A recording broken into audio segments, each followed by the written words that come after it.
शिवकाली समाज चैनल पर आप सभी का स्वागत है। जय माता दी सभी को। आज का विषय है शक्ति को गद्दी कैसे दी जाती है, क्या अर्थ होता है शक्ति को गद्दी देने का।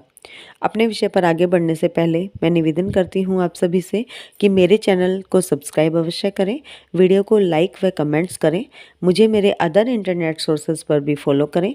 जो बच्चे मुझसे पर्सनली बात करना चाहते हैं घर की परेशानियों से या अध्यात्म से जुड़ी परेशानियों से संबंधित, वो बच्चे QR कोड से 251 रुपये सेंड करके स्क्रीनशॉट मुझे मेरे व्हाट्सएप नंबर 8800707049 पर सेंड करें। उन बच्चों से 2 से 4 के बीच में बात हो जाएगी। आइए चर्चा करें अपने विषय से संबंधित कि शक्ति को गद्दी देने का मीनिंग क्या है। आपने बहुत सी जगह देखा होगा बच्चों और सुना भी होगा अध्यात्म मार्ग में कि यदि शक्ति किसी के शीश पर आ रही है तो शक्ति को गद्दी देनी है या शक्ति गद्दी मांग रही है। तो क्या मतलब होता है गद्दी देने से? बहुत से लोगों का मानना है कि यदि शक्ति शीश पर आई है तो शक्ति गद्दी मांगेगी ही। और गद्दी का मतलब है कि जैसे भगत सेवादार दरबार लगाते हैं, सेवा देते हैं अपने इष्ट की, लोगों का, दीन दुखियों का कल्याण करते हैं, तो ये सब होता है गद्दी का मतलब, जो कि लोगों ने सोच बना ली है, जबकि ऐसा नहीं है।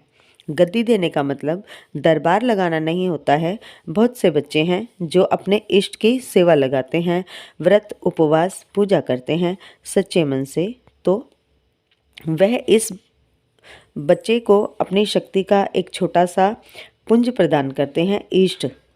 जो बच्चे अपने इष्ट की सेवा पूजा व्रत उपवास करते हैं सच्चे मन से, तो इष्ट उन बच्चों को अपनी शक्ति का एक छोटा सा पुंज दे देते हैं।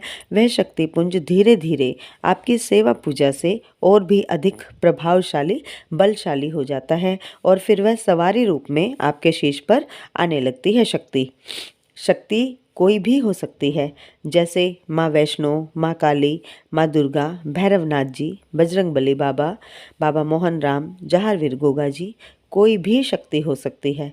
ग्रामीण देवी देवता, कुल देवी देवता, कोई भी शक्ति हो सकती है जो सवारी रूप में किसी भी सेवक या उपासक के शीश पर शक्ति पुंज स्वरूप में आ सकती है। तो धीरे धीरे वो शक्ति आपसे बातें करने लगती है, वचन करने लगती है, पूछा देने लगती है आपकी। और जब शक्ति यहाँ तक पहुँच जाती है तो शक्ति फिर गद्दी की भी मांग करती है। गद्दी का मतलब यहाँ लोग गलत समझने लगते हैं कि अब जन कल्याण, लोक कल्याण हमें करना ही होगा, यह कंडीशन हो गई है। हमारे पास इतनी सुविधा नहीं है। लोग फिर ये बोलते हैं कि हमारे पास इतनी सुविधा नहीं है कि हम ये सब कर सकें, समय का अभाव है, हमें सेवा नहीं दे सकते हैं हम। तो ये सब चलता है गद्दी का नाम आते ही हमारे दिमाग में, जबकि ऐसा बिल्कुल भी नहीं है। शक्ति ने यदि गद्दी मांगी है तो इसका मतलब है कि शक्ति अपने रहने के लिए स्थान मांग रही है। जैसे कि हम अपने कुलदेवी देवता या पितरों को स्थान देते हैं, ऐसे ही घर में शक्ति आपसे स्थान मांगती है जहाँ शक्ति पूरे मान सम्मान से बैठ सके। यदि आपके परिवार में शक्ति का मान सम्मान होता है तभी शक्ति आपसे प्रसन्न होकर शक्ति गद्दी की मांग करती है, अन्यथा कभी भी शक्ति गद्दी की मांग नहीं करेगी। यदि आप व आपके परिवार वाले शक्ति के वचनों का पालन करते हैं, शक्ति के आदेशानुसार चलते हैं, तभी शक्ति आपके कल्याण के लिए ही आपके घर में निवास करना चाहती है। आपकी सुख समृद्धि उन्नति के लिए ही शक्ति आपके पास रहना चाहती है, आपके साथ रहना चाहती है। शक्ति प्रसन्न होकर आपसे गद्दी मांगती है, स्थान मांगती है, तो हमें अपने घर में ही शक्ति का मंदिर बनाना चाहिए। ऐसा करने से शक्ति शांत व प्रसन्न चित्त अपने स्थान पर बैठकर ही तुम्हारे सभी कार्य संपूर्ण करेगी। अब बात करते हैं दूसरे शब्दों में गद्दी देना यानी कि जन कल्याण करना।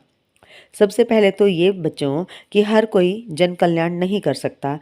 जन कल्याण के लिए शक्तियों की बहुत ही बड़ी बड़ी कसौटियों पर हमें खरा उतरना पड़ता है। ऐसे ही कोई भी जन कल्याण नहीं कर सकता। जन कल्याण की तो बात ही बहुत दूर है। मनुष्य तो अपना कल्याण करने में भी सक्षम नहीं है, यदि शक्तियों की कृपा ना हो तो, यदि इष्ट की कृपा ना हो तो ये जन कल्याण की बात जो है, बहुत से बच्चे मुझसे पर्सनली भी पूछते हैं कि जन कल्याण करना है गुरु माँ, शक्ति शीश पर आए, इसके लिए उपाय बताएं। तो ऐसा कोई भी उपाय नहीं है कि आप चुटकी बजाओ और शक्ति आपके शीश पर हाजिरी देने लगे, क्योंकि आपकी सोच है कि आप जन कल्याण करोगे। तो आपके सोचने भर से ही शक्तियाँ जन कल्याण नहीं करती हैं। उसके लिए जन्मों की सिद्धि, साधनाएं, मेहनत, परिश्रम और जीवन पर्यंत इष्ट की सेवा भी कम पड़ जाती है। यदि ये समझें कि हमारे सोचने और करने से ही होता ये सब, तो कुछ भी हम करने में सक्षम थे, परंतु ऐसा नहीं है। हम कुछ भी करने में सक्षम नहीं हैं। अन्यथा जन कल्याण केवल और केवल शक्तियों की कृपा पर ही निर्भर करता है।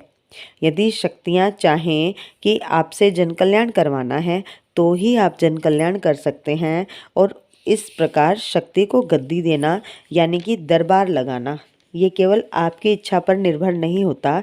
शक्तियों का आदेश यदि हो तभी आप जन कल्याण कर सकते हैं, तभी आप दरबार लगा सकते हैं, तभी आप चौकी लगाकर बैठ सकते हैं।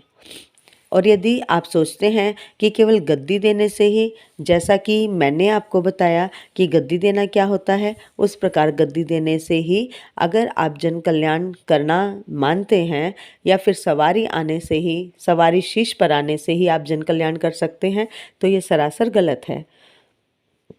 जैसा कि मेरे पास कई बच्चे आते हैं जिनके शीश पर सवारी आ रही है, और वो बच्चे बिना गुरु धारण किए, बिना शक्ति की सिद्धि किए जन कल्याण के लिए किसी की भी पूछा देने लग जाते हैं, उपाय बताने लग जाते हैं, जिससे कि होता क्या है, आपका ही बुरा होता है। उनका कुछ भला नहीं हो पाता है उससे, परंतु आपका बुरा होने लग जाता है।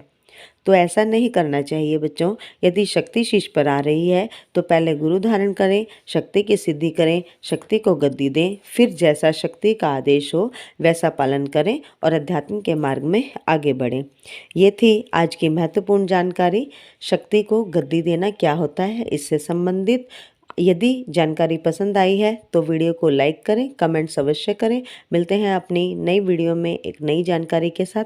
तब तक के लिए जय माता दी सभी को। जय शिव शक्ति, जय महाकाल, जय महाकाल।